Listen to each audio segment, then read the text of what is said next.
Bladen County.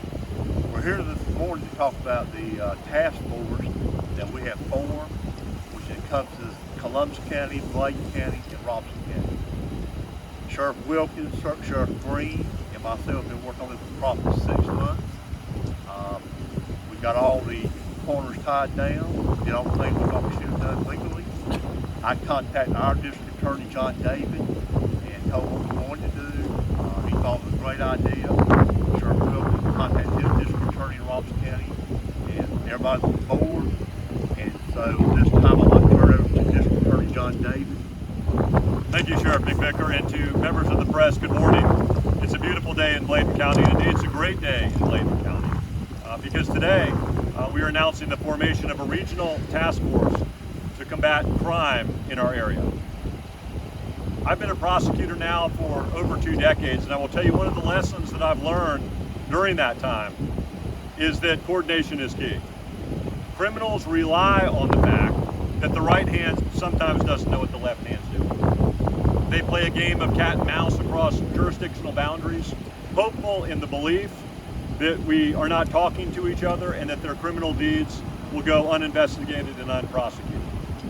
Today marks a turning point in the coordination of a law enforcement effort in our area, because Sheriff Wilkins from Robeson County, Sheriff Greene from Columbus, and Sheriff McVicker from Bladen County have joined forces to form a task force which will be able to do surgical strikes in a county of need to deal with areas, or to deal with criminals in our area that are affecting each one of our counties collectively but individually as well.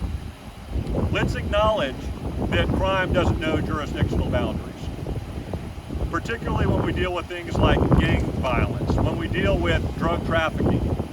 There is a multi-jurisdictional aspect to that. And so by coordinating the resources of our area, we can be more effective as we combat crime together. We are doubling down on our business model of targeting the people that peddle poison for profit in the Cape Fear region. The drug dealers who are selling poison in our communities need to be put on notice today that the sheriffs in our region are coordinated, they're of a united voice and a singular purpose to stamp out crime in our region. And I'm very proud as district attorney to stand with these men and join in this effort as their legal advisor, to guide and assist them in this effort. There are certain types of crimes particularly that require massive coordination. We talk about things like human trafficking, about gang violence, and particularly drug trafficking. You know, we've already acknowledged that the people that peddle poison for profit particularly need to be targeted. Mainly the heroin dealers need to be looked at and aggressively investigated and prosecuted. We all region too. Very proud of District Attorney Matt Scott, who's with me today, for being a champion of that effort in our region. And so, while we're looking at the drug problem regionally, we're differentiating today between drug dealers and drug users. Today we're declaring war on drug dealers, and for drug users, particularly those suffering under the grips of an addiction. We're looking to coordinate our efforts towards giving them more resources so that we can rehabilitate them and getting back productive in our society. And at this time, I would turn comments over to District Attorney Matt Scott of Robeson County. Thank you, John, and thank you to these 3 sheriffs behind me who stepped forward and broke down barriers, broke down silos, and decided to work together to combat the crime that we've seen in Robeson, Bladen, and Columbus counties.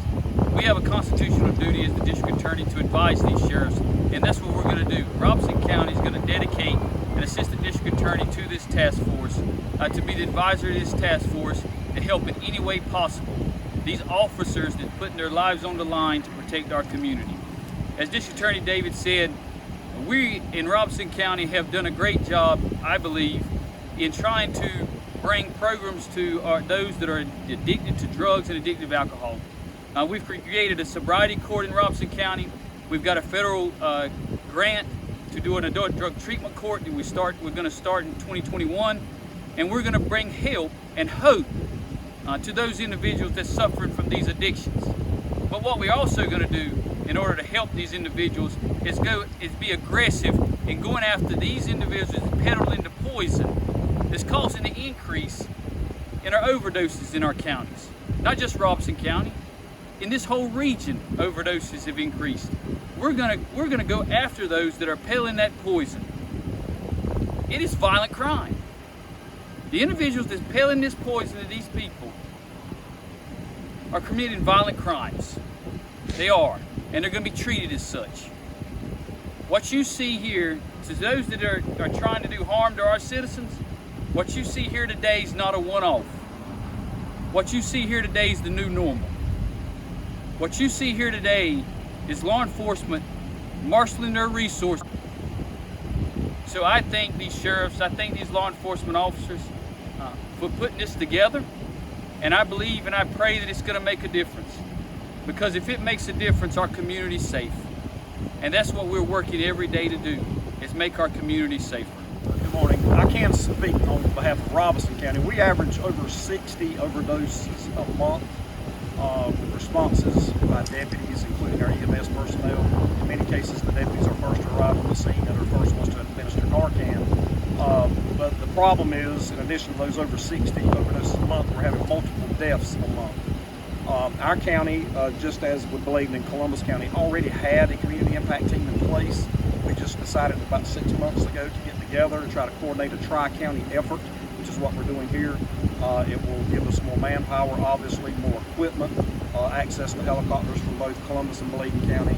And I think it also goes to say, you should go without saying that during the age of COVID-19, that the amount of drug use is accelerating, and with that, sadly, a spike in overdoses in our area too. And so we're doubling down on our efforts to target the people that peddle poison for profit in our region. Because we know that by looking at drug dealers, you're also dealing with the root causes of violent crime. And so these things there really is an interrelationship between drug dealing and violent crime in our area. And so our sheriffs have recognized that we have an opportunity now to really come together and be intentional about how we marshal resources around the region. And so you've asked about a mutual aid agreement. What this does is it formalizes an arrangement among these 3 sheriffs who are working very closely together. What we've realized is that socially and culturally, there's a lot of overlap between people going in and out of our counties. It's distinct from the urban cores of Wilmington and Fayetteville, that the people that live among these 3 counties tend to interact with each other a lot across jurisdictional boundaries. And so that's why these 3 sheriffs, and there's 100 sheriffs in our state of North Carolina, have said, let's focus on our partnership. Let's focus on this region and not do a one-size-fits-all across the state, but tailor-make something for our area. How can the community help? Well, first of all, we want your prayers. You know, law enforcement has had a very tough year with the onset of COVID-19, with all the things that are happening nationally with the protests. And so we ask for the support of the community to remember that this thin blue line is the one that is really here for our community, to here to protect and serve. Their mission has never changed, and the people that are doing this job are deeply committed to serving and protecting their communities. With respect to how you can help with report crime, if you see something, report something, text a tip. Make sure that you report who the drug dealers are in your area, and let law enforcement know where the problem spots are, because they're big counties. All 3 of these counties are rural in nature without huge populations, and so we can't be everywhere at once. We rely on the eyes and ears of the people living in our community to tell us where the problem spots are and who the bad guys are.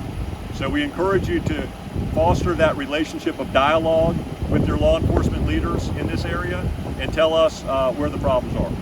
We come from a poor county, right? What you see here is marshaling of resources. Robeson County doesn't have the resources it needs based off the crime that it has. So we have to marshal resources. We have to reach out and break down silos and work together to attack the crime. The same way with these innovative drug courts. You have to apply for grants, which we've been successful in doing and getting. I'd rather be able to work with somebody who's addicted to drugs or alcohol, address the underlying root problem, and get them successful, get them jobs, get them to paying taxes, and being successful in our community. That's a win. But we cannot do that and get them successful if we're not addressing the individuals that's peddling these drugs in these communities.